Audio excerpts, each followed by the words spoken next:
Have you ever purchased a Camaro and thought, dang, this needs some spice? And I'm talking specifically the rear fender. I actually thought the exact same thing as you. So I got these American Muscle rear mudguards. They weren't that expensive. I can put the price on the screen right now.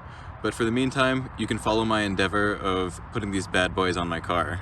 You're gonna need at least this. This is a T15 drill bit. I'm also gonna add one of these vice grip grippers to my arsenal because I don't have a ratchet small enough to fit between the wheel and the wheel well.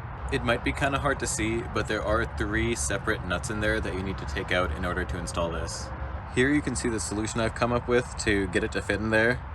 We'll see how it works.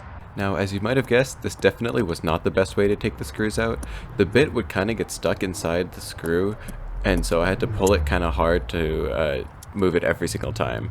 I got an actual ratchet, as you can see here, which worked a lot better, but was still kind of tedious.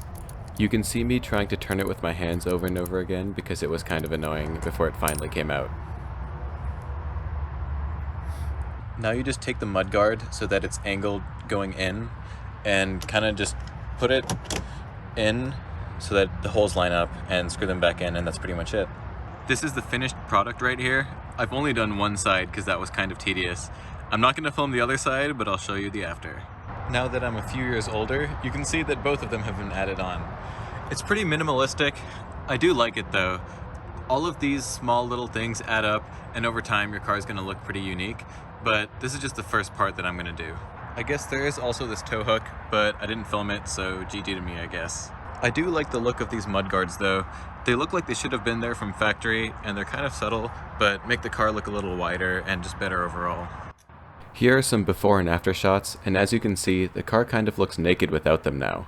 I want this car to have an OEM plus sort of look, so I will be making a series of all the parts that I add on here. If you liked it, please subscribe.